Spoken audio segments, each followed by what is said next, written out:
네.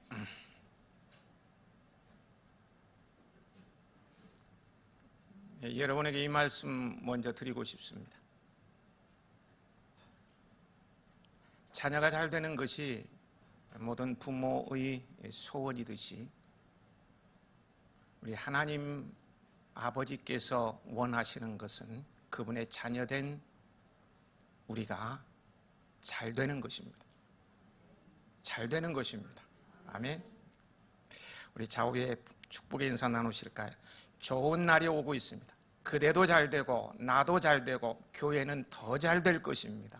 우리 인사 좀 나누실까요? 좋은 날이 오고 있습니다. 예.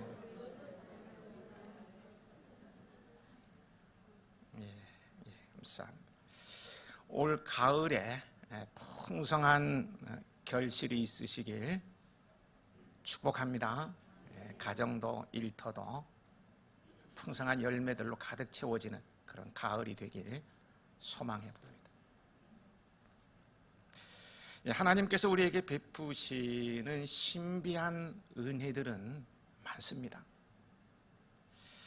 신비란 너무 심오해서 한계성을 갖는 인간으로서는 깨달을 수 없는 것이다 라고 지난 시간에 말씀을 드렸죠. 지난 시간의 내용을 잠시 돌이켜 볼까요? 이방인의 충만한 수에 내가 들어간 것이 신비이고, 하나님께서 그리스도를 배척하고 복음을 거절한, 그래서 버림받은 이스라엘의 구원도 신비이고, 하나님께서 우리에게 배신을 당하고 실망해도 부르심에 후회가 없으심이 신비라고 했습니다. 그죠? 또 하나의 신비를 들자면은요, 하나님께서는 하나님을 사랑하는 자, 곧 그의 뜻대로 부르심을 입은 자들에게는 모든 것을 합력하여 선을 이루신다는 것이 신비입니다. 신비예요. 모든 것을 합력하여 라고 했습니다.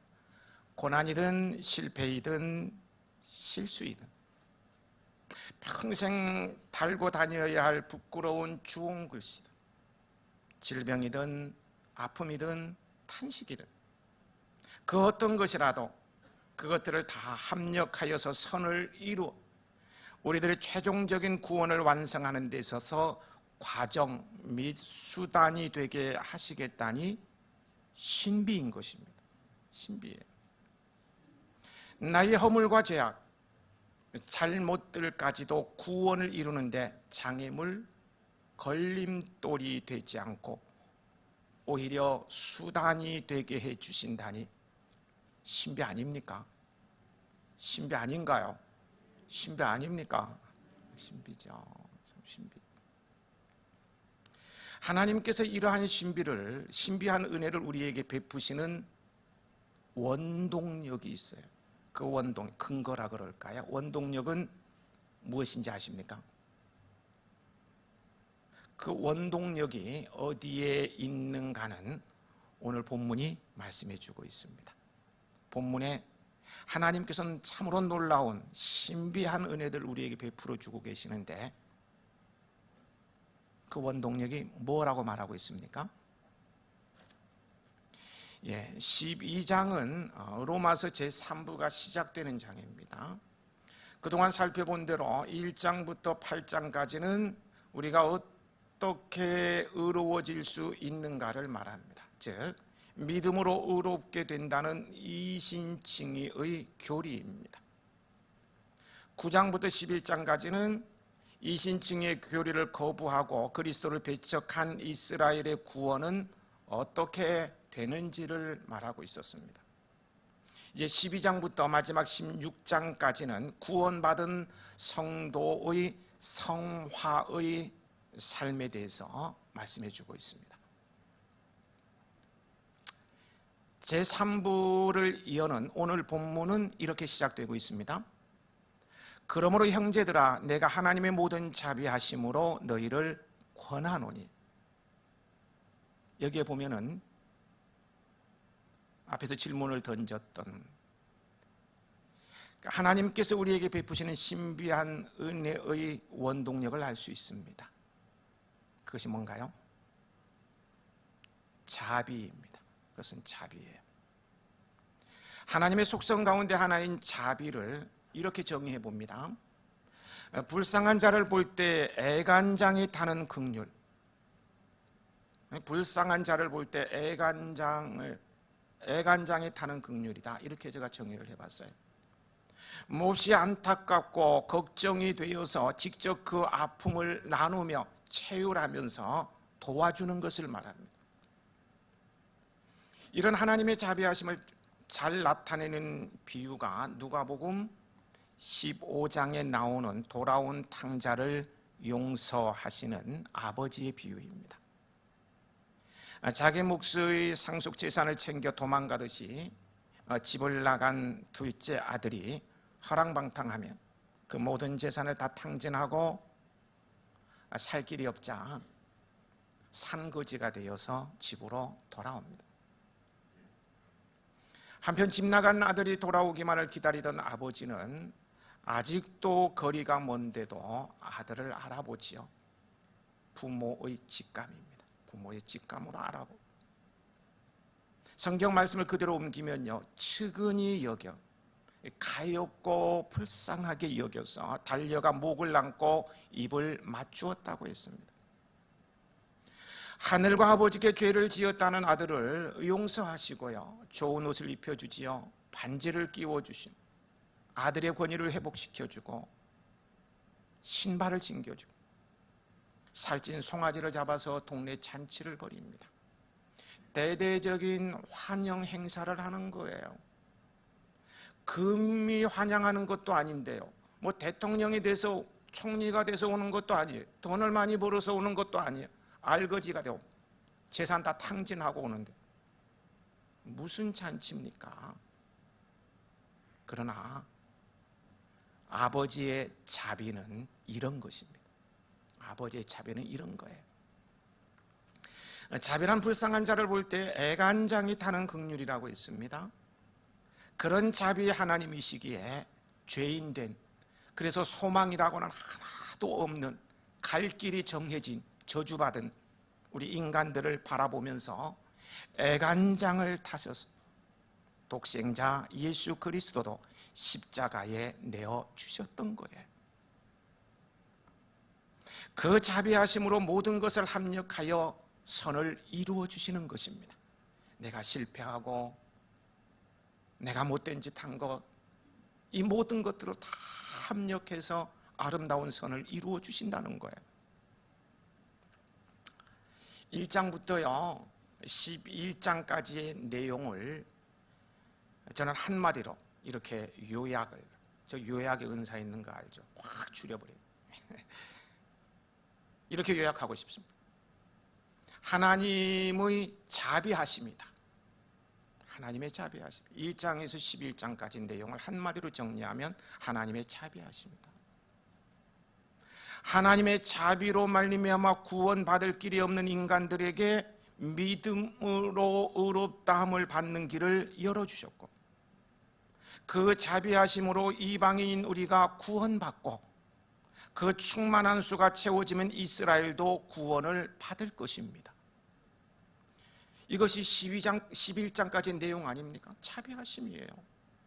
그렇게 우리는 하나님의 자비하심을 힘입은 참으로 복된 사람들이에요. 우리가 이것을 잊지 말아야 합니다. 내가 죄사함 받고 하나님의 자녀가 되어 하늘의 상속자로 살아가며 이 생과 내 생의 약속에 참여하는 것은 내가 잘나서가 아닙니다. 나의 나 된 것은 오직 하나님의 은혜, 그분이 베푸신 자비입니다. 자비예요. 이 자비는 바울이 로마 교회 성도들에게 권면의 말을 할 수 있는 근거이기도 합니다. 내가 하나님의 모든 자비하심으로 너희를 권하노니, 이를 바꾸어 말하면은요, 하나님의 모든 자비하심은 성도들이 하나님의 말씀대로 살게 하는 원동력이 됩니다. 우리가 받은 모든 은혜는 하나님의 자비에 근거한 것이기에 우리 또한 나에게 임한 이 한없는 자비가 원동력이 되어서요, 자발적으로 내가 받은 모든 것을 주께 드리면서 봉사 헌신하게 되는 거예요. 받은 은혜가 너무 큰 거예요. 너무 감사한 거예요. 그래서 모든 것을 바치면서 충성하게 된다는 것이죠. 그래서요, 교회는 세상 사람들이 볼 때 신비입니다. 신비의 공동체예요. 보세요. 세상 사람들이 볼 때 왜 신비냐? 교회 다니는 사람들 가만히 보니까 교회 막 돈을 바쳐요. 뭐 11조라고 바치고, 뭐 건축 헌금 바치고, 구제 헌금 바치고, 어떻게 번 돈인가 막 바쳐. 막 휴가를 내어서 3일 4일 교회에서 봉사를 해요. 회사를 건립해서 회사에 가면 회장님이셔.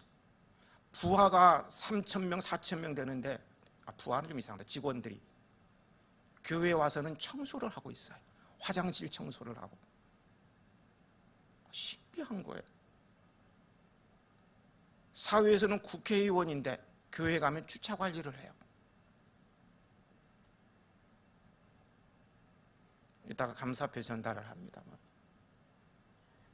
임의용 기술을 가지고 얼마든지 돈 벌 수 있는데 그중에 시간을 내서 20년 동안 교회 와서 봉사를 해요. 돈 받지도 않고. 세상 사람들이 볼 때는 신비한 거예요. 신비한 거예요. 왜 저럴까? 하지만 성도들은요, 그 받은 은혜가 너무 커서, 하나님의 그 자비하심의 은혜가 너무 커서 자발적으로 헌신하는 것입니다. 이제 바울은 하나님의 자비하심에 근거하여 너희 몸을 하나님이 기뻐하시는 거룩한 산 제물로 드리라고 했습니다. 이에 대해서요, 하나님의 자비하심의 은혜를 입은 성도는 뭐 이것저것 따지지 않고 아멘으로 응답하게 될 것입니다. 여기서 몸이란 너희 몸을 하나님 기뻐하시는, 이렇게 나오죠. 몸이란 사람의 인격과 삶 전체를 의미합니다. 부분을 얘기하는 게 아니에요. 그러면 우리는 우리의 인격과 삶 전체를 들여 하나님께 헌신하고 봉사하는 산 제물이 되어야 합니다. 이것이 하나님께서 기뻐하시는 예배입니다. 다시 말해서요, 여기서 말하는 예배란 주일을 거룩하게 지키고 교회에 와서 드리는 의식적인 예배를 말하는 것이 아니고요. 물론 이 의식적인 예배 매우 중요합니다. 나는요, 여기서 말하는 것은 그것도 포함되어 있고요. 하루 24시간 1년 365일 헌신하고 봉사하며 하나님의 이름을 영화롭게 하는 것이 예배라는 거예요.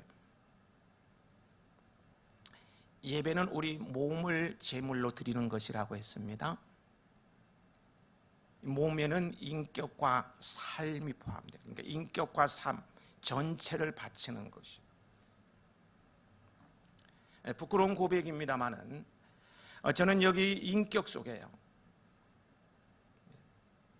인격과 삶 전체를 다 바치는 것인데, 여기 인격 속에는 열등감도 포함되어 있다는 사실을 잊고 있다가 근자에 다시 깨닫게 되었습니다. 인격에는 그 사람의 능력, 기질, 성격, 필요, 용기, 취미, 이상, 가치관, 체질 등등이 통합으로 표현되는, 이것이 인격이라는 거예요. 그러니까 당연히 열등감도 포함되어 있다는 사실을 잊고 있었던 것입니다. 열등감이 있으면 일에 있어서도요, 소극적이 되고 쉽게 포기하게 됩니다. 대인관계에 있어서는 쉽게 분노하고 기피하게 됩니다.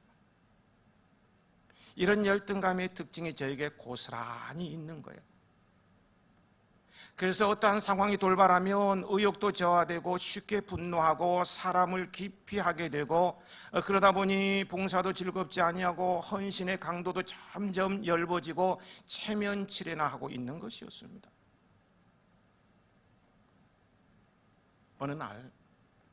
이런 못난 내 자신에 대한 어떤 미움과 분노를 넘어서서 너무너무 서글픈 거예요. 내가 너무 서글퍼.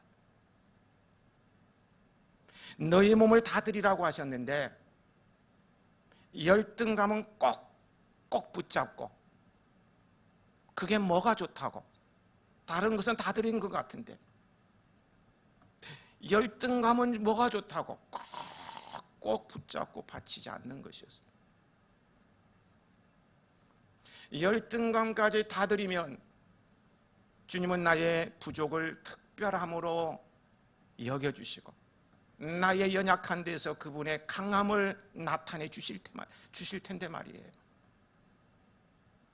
열등감을 꼭 붙잡고 있으니 인생이 힘들고 매사가 소극적이고 사람을 기피하고 쉽게 분노하는 못난 인생, 서글픈 인생이 되는 것입니다. 여러분은 이런 저를 본받지 말고 열등감까지도 다 드리시기 바랍니다. 그러면 자존감도 높아지고요, 기쁘게 헌신하며 봉사도 즐겁습니다. 사는 재미가 있고요, 인생이 행복해질 것입니다. 여기서 우리가 염두에 두어야 할 것은요, 우리 몸을 드려 하나님께 헌신한다고 해서 그것이 다 하나님이 기뻐하시는 예배가 되는 것은 아니라는 것입니다. 몸을 드리라고 했어요. 인격, 삶 다 드리라고 했는데요, 그걸 다 드린다고 해서 하나님이 기뻐하시는 예배가 되는 것은 아니에요. 그것이 하나님께서 기뻐하시는 예배가 되려면 거기에 반드시 첨가할 것이 있습니다. 그것이 무엇인 것 같습니까? 우리의 몸과 인격을 다 드리는데 거기에 첨가할 것이 하나 있다는 거예요. 뭐예요? 본문에 뭐라고 말해요? 거룩함입니다. 거룩함. 우리 몸을 살아있는 제물로 드리되 거룩한 산 제물로 드려야 한다는 거예요. 구약시대에 하나님을 예배할 때에는요, 반드시 흠과 점이 없는 깨끗한 제물로 제사를 드려야 했습니다. 그래야 하나님께서 연락하셨어요. 마찬가지로 오늘 우리가 우리 몸을 드리는 예배도요, 하나님께 연락되고 하나님이 기뻐하시는 그런 예배가 되려면 우리 몸을 그냥 막 바치는 게 아니고 거룩히 구별하여 드려야 한다는 것입니다. 그렇다면 어떻게 하여야 우리 몸을 거룩히 구별하여 살아있는 산제물로 드릴 수 있습니까? 2절이죠. 2절에 이 사실을 말씀해 주고 있습니다. 2절 함께 읽어보실까요? 너희는 이 세대를 본받지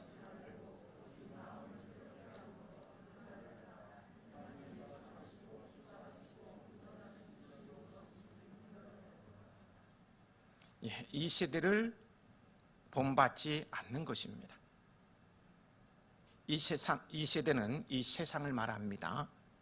세상은 절대적이지 않기 때문에 변합니다. 고려시대가 다르고 조선시대가 다르고 대한민국이 설립된 후에도 사회는 계속 바뀌고 있습니다. 세상은 절대적이지 않기 때문에 변하는 거예요. 시대에 따라 가치관과 진리관은 달라집니다. 그런데 사람들은 자꾸만 세상을 따라갑니다. 세상을 따라가지 않으면 살 수 없다고 생각을 합니다. 그래서 유행을 따라가고 세상이 좋아하는 대로 합니다.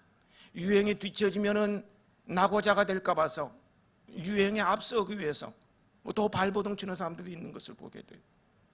하지만 진리는 변하지 않고 영원합니다. 그렇기 때문에 세상을 따라가지 말라고 하는 것입니다. 또한 세상은 음란과 정욕과 술 취함과 방탕과 쾌락과 거짓과 우상 숭배가 난무한 곳입니다. 이런 세상을 따라가면 거룩해질 수가 없는 거예요. 현대는 포스트 모더니즘, 탈이성주의라고 말할 수 있어요. 포스트 모더니즘이니 종교다원주의니 하는 이름으로 성도들을 혼돈에 빠뜨리고요, 기독교를 떠나게 만들고 있습니다.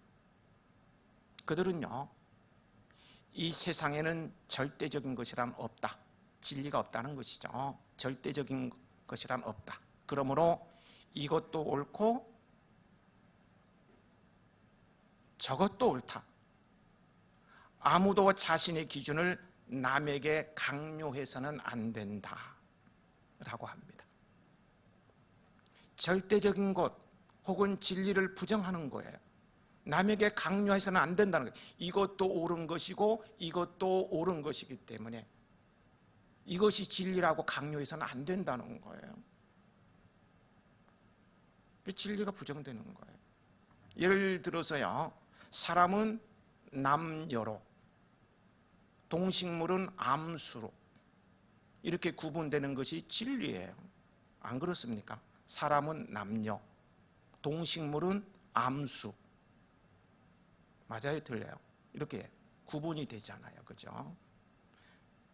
근데 이것이 진리인데요, 이것을 부정하면서 젠더 갈등을 일으키고 있다는 거예요.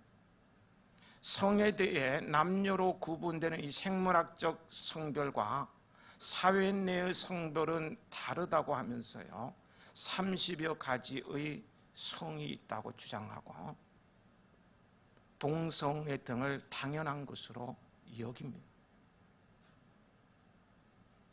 그 30여 가지 성을 하나하나 읽어보니까 정말 기가 막히더라고요. 여기 다 거기에 해당돼. 다 다른 사람, 다른 성을 가지고 있는 분들한테 기가 막힌 일이죠. 그러면 동성애는 자연스러운 것으로 여깁니다. 이렇게 절대적인 것 혹은 진리를 그럴듯하게 부정하기 때문에 도덕이나 윤리, 그리고 인간으로서 지켜야 하는 기본적인 도리 등은요, 완전히 박살나버리고 있어요. 부정하는 것을 당연시하는 것입니다. 그 결과 도덕적 타락, 성적 타락을 가져왔습니다.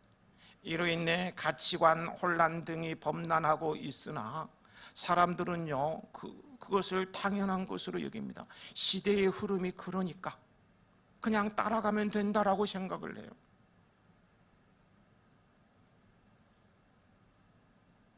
그런데 무엇보다 더욱 심각한 것은요, 영원한 진리인 기독교의 가르침을 정면으로 거부하고 또 교회로 하여금, 성도들로 하여금 거부하도록 만들고 있다는 거예요. 그런데 거기에 동조하는 크리스천들이 늘어나고 있다는 거예요. 여러분, 이것이 세상의 모습입니다. 여러분 가운데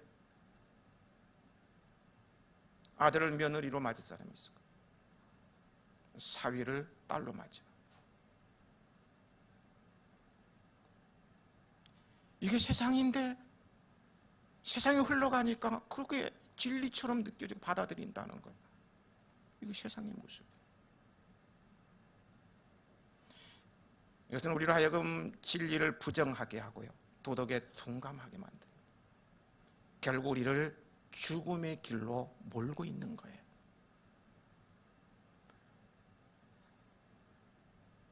동성간에 결혼하는 것이 합법화되고 모든 사람이 그렇게 추구한다면은 우리는 하나님이 심판하지 않으셔도 인간 멸종의 시기가 다가올 거예요.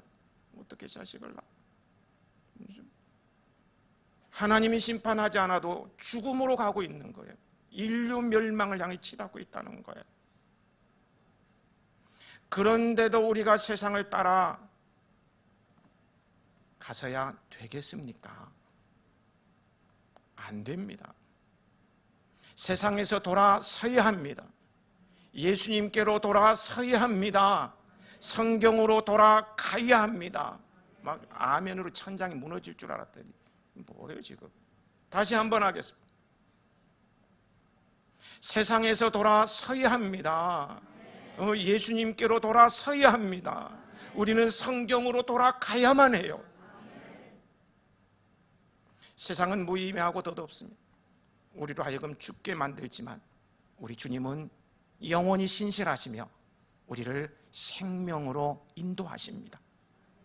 그분은 우리를 진리와 생명으로 인도하는 길이셔요. 주의 말씀은 내 발의 등이요 내 길의 빛이 되십니다. 오직 예수 그리스도만이 우리의 영원한 진리요 길이요 생명이요 스승이 되심을 믿으시기 바랍니다. 그러므로 세상을 가까이 하지 마시기 바랍니다. 성경에 반하는 세상의 사상과 행태를 따르지 말자는 거예요. 우리 그리스도인들은 주변 환경 색깔에 따라 바뀌는 카멜레온이 되지 말고 시대를 역류하는 연어가 되어야 합니다. 연어 아시죠? 물고기 연어는 알을 낳을 때쯤이면 물길을 거슬러서 상류로 올라갑니다. 이게 보통 일이 아닙니다. 장애물도 많고요. 요즘은 댐을 하도 많이 해놔가지고 올라가지도 못하는. 근데 억지로 올라가야 돼. 기가 막히게. 여기 하기천에서 제가 역류하는 걸 계속 몇 번 봤는데요. 돌멩이밖에 없는 것 같은데도 거기 올라가더라고요. 아, 대단해.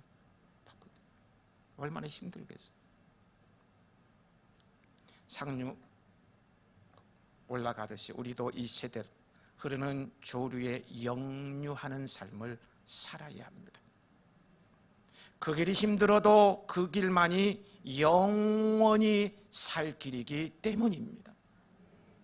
죽음으로 몰아가는 이 세대를 본받지 않는 여러분이 되시길 축복합니다. 축복합니다. 그래서 우리에게 필요한 것이 변화입니다. 마음을 새롭게 함으로 변화를 받는 거예요. 변화를 위한 첫째는 거듭남입니다. 예수님을 구주로 믿고 하나님의 자녀가 되는 거예요. 물이 포도주가 되듯이 완전히 새로운 피조물로 거듭나지 않고는 변화가 시작되지 않습니다. 내가 변화되고 싶은데 변화되고 있지 않다면요, 거듭남의 문제가 있지 않는가 돌아보고 거듭남에 대해서 기도하셔야 합니다. 그리고는 새로운 피조물로 거듭났으면 새로운 신분에 맞는 변화가 필요합니다. 신분에 맞는 새 옷을 입어야 합니다. 그리고 이러한 변화는요, 한 번으로 끝나는 것이 아닙니다. 바울은 거기 성경에요, 이 세대를 본받지 말고 변화를 받으라고 권할 때요, 모두 현재 시제를 사용합니다. 변화는 끊임없는 과정이기에 계속해서 변화를 추구해야 한다는 것입니다. 성경 공부, 제자 훈련 심화반 그쳤으니까 이제는 변화 끝, 그냥 살면 되는 게 아니라는 거예요. 신분상으로 교회에서는 이거 신분 상승이 아닌데 그냥 우리 보통 그렇게 이해하니까 장로가 교회에서 최고다. 그 장로까지는 열심히 변하는데 그 다음에는 변하지 않고 굳어지면 되느냐? 아니라는 거예요. 계속해서 변화를 추구해야 된다는 것입니다. 제자 훈련, 왕제자 훈련을 받았다 할지라도 계속 변화를 추구해야 된다는 것입니다. 어떻게 변화될 수 있습니까? 이러한 변화는요, 우리의 마음을 새롭게 함으로 가능합니다. 근데 이거 잘 들어야 돼요. 마음을 내가 새롭게 하겠다고 가다듬어서 그렇게 함으로 변화된다는 말이 아닙니다. 여기서 중요한 것은요, 마음을 새롭게 이제 변화되어야 되는데요, 이 중요한 것은 변화의 주체입니다. 변화의 주체는 내가 아니라는 거예요. 누구입니까? 변화를 이루는 것은 내가 아닙니다. 나는 스스로 변화시킬 수 없어요. 예레미야 17장 9절을 보면은요, 만물보다 거짓되고 심히 부패한 것은 마음이라고 했습니다. 같은 성질끼리는요, 끌리게 되어 있습니다. 같은 성질끼리는 끌리게 되어 있어요. 심히 부패한 마음을 가진 인간은요, 같은 성질인 심히 부패한 세상과요 연인처럼 서로 끌리게 되어 있습니다. 성질이 같아요. 심히 부패해 있기 때문에 세상에 끌려요. 그래서 연인처럼 지내요. 연인들 보세요. 어떻습니까? 연애해 보셨죠? 다 경험 있으실 거예요. 안 보면 보고 싶어요. 꿈자리라도 나왔으면 좋겠어요. 눈을 뜨면 문제 생각을 해요. 전화할 수 있으면 전화, 문자 보내야 돼요. 시간 있으면 만나면 가만히 있으면 손잡고 뽀뽀하고 비비고 난리 나요. 막 짝지어 삽니다. 그냥 떨어지고 싶지가 않아요. 같이 있는 게 행복한 거예요.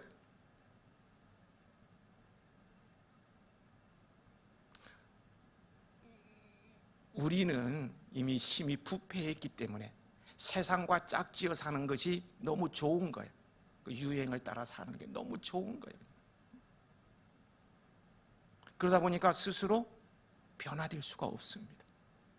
내 스스로 변화하고 싶다 결단을 해도 변화되지가 않아요. 그렇기 때문에 내가 변화를 일으키는 것이 아니라 변화를 받아야 합니다. 그 일을 누가 합니까? 본문은 변화를 받으라고 했어요. 스스로 변화되라고 하지 않았어요. 누가 그 일을 합니까? 성령님이 하십니다. 성령님이 역사하셔서 우리의 마음을 새롭게 하시고 이 세상의 가치와 문화와 삶의 방식이 아니라 하나님의 뜻에 따라 내 마음과 내 생각과 내 모든 삶을 맞추어 가게 하는 것입니다.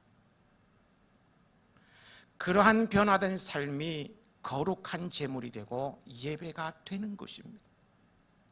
여러분, 성령님을 인정하시고 초청하시고 받아들이시기 바랍니다. 우리가 그 애나꼴에 영에 대해서 공부를 하고 있는데 근데 왜 안 나오는지, 안 듣는 분들은 영에 대해서 박사라서 안 나오는지 모르겠어요. 나오셔서 좀 들으세요. 기회가 항상 주어지는 게 아니에요. 우리 영이 강해지고 성령을 받아야 됩니다.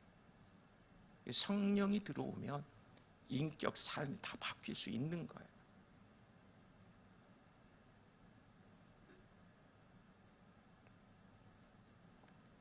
그런데요, 또 이러한 변화는요 성령의 역사로 변화되긴 하는데요 하루아침에 이루어지는 것이 아닙니다. 하나님의 뜻에 순종하며 그 뜻대로 사는 것은 평생의 과정입니다.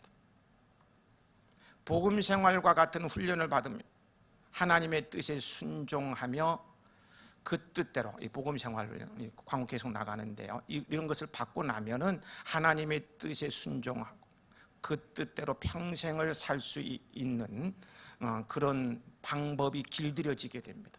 어떻게 살아가야 되는지, 어떻게 성경을 읽어야 되는지, 어떻게 하나님의 뜻을 찾아야 되는지, 어떻게 성령 충만을 받는지, 어떻게 기도해야 되는지, 어떻게 봉사생활을 해야 되는지, 하나님이 기뻐하시는 섬김이 무엇인지 다 배우니까 배우면서 길들여지는 거예요. 그러면 평생 그렇게 살 수 있다는 거예요. 그렇게 길들여져서 우리는 세상이 아니라 하나님의 뜻을 따른 세상에서 살면서도 계속해서 하나님의 뜻이 무엇인지 분별해야 됩니다. 하나님의 선하시고 기뻐하시고 온전하신 뜻이 무엇인지 분별하도록 하라고 했습니다. 자, 그러면 무엇으로 분별할 수 있습니까?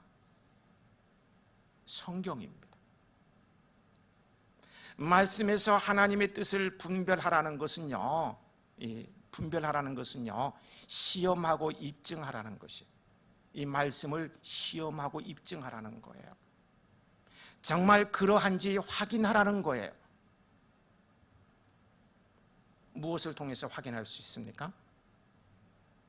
이 말씀이 진짜 진리인지 아닌지 어떻게 확인이 가능하느냐는 거예요. 순종을 통해서 가능합니다. 순종하면 그 말씀이 진리인지 금방 알 수가 있다는 거예요.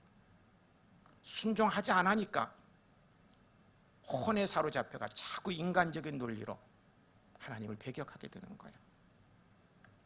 사람들이 하나님을 거절했을 때요, 불순종했을 때 하나님은 그 상실한 마음대로 내버려 두신다고 로마서 1장에서 말씀하시는 거 우리는 들었잖아요. 그래서 그 결국은 사망이요 심판에 이르게 됩니다. 하지만 하나님의 은혜의 믿음으로 반응하는, 순종하는 성도에게 하나님은 성령으로 그 마음을 바꾸시며 그 마음을 새롭게 하십니다. 그래서 변화된 마음으로 하나님의 선하시고 기뻐하시고 온전하신 뜻을 분별하여서 거기에 합당한 생활을 계속하도록 이끌어 가십니다. 이 세대를 본받지 않는 세상과는 다르게 살아가는 것입니다. 그리고요, 하나님의 뜻은 언제나 선하고 온전합니다. 비록 지금 내 앞에 절망할 수밖에 없는 상황들이 펼쳐져 있을지라도요, 그것은 더 깊은 하나님의 계획을 위한 진행 과정이라는 것을 여러분은 잊지 마시기 바랍니다. 나는 할 수 없어도 하나님은 모든 것을 합력하여 선을 이루게 하시는 분이셔요. 하나님께서는 우리의 고난에 대해서요, 때를 따라 돕는 분이십니다. 때를 따라 돕는다고 하셨습니다. 기회를 놓치지 아니하고 정확한 때에 도우신다는 말씀입니다. 사람들은요, 기회를 놓쳐서 후회하는 경우가 참 많아요. 모든 사람이 다 그렇습니다. 여러분도 저도 마찬가지고요. 인생을 돌이켜보면 그때가 기회였는데,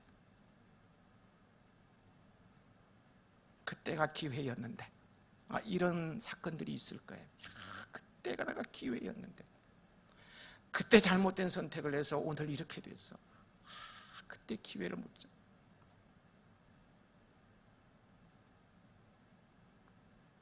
그래서 후회를 하게 되는 거예요. 이게 인생이에요. 그러나 여러분 안심하십시오. 우리 하나님은 절대로 기회를 놓치지 않고 돕는 분이셔요. 절대로 기회를 놓치지 않습니다. 정확한 때에 도우십니다. 단지 우리가 바라는 선과 우리가 바라보는 때가 아닐 뿐입니다. 하나님은 하나님 자신의 선을 이루시고 하나님 자신의 때에 돕기를 원하셔요. 왜냐하면 이기적이셔서 그런 것이 아니고요, 그것이 가장 궁극적인 선이고 우리에게 가장 적합한 때이기 때문입니다. 세상의 고통과 아픔이 가득한 것은 하나님의 뜻이 악하거나 불완전하기 때문이 아니라 아직 하나님의 때가 되지 않았기 때문입니다. 하나님께서는 선하고 온전한 자신의 뜻을 위해서 인내하고 계시는 거예요.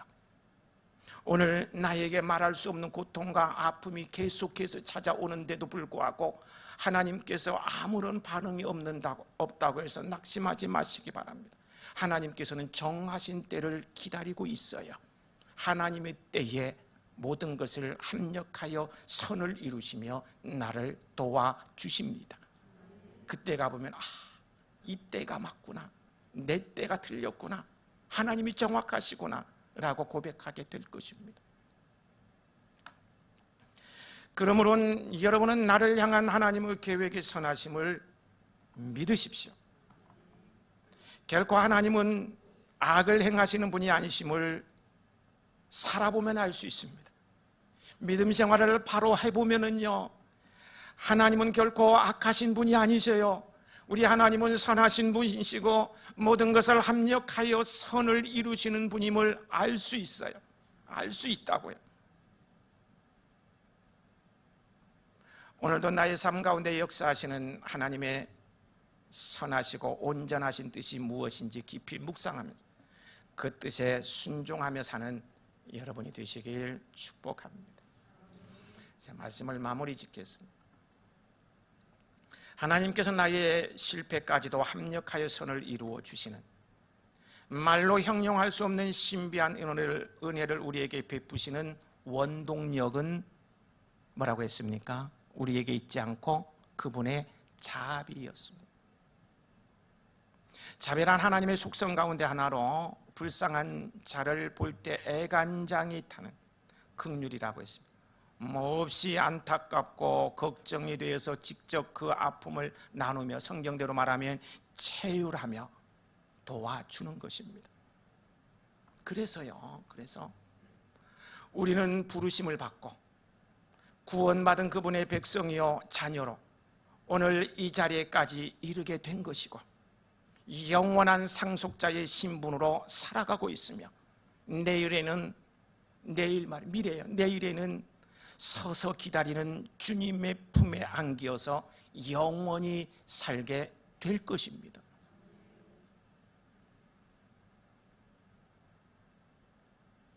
하나님의 신비 감격스럽지 않습니까? 그분의 자비 흥분되지 않습니까?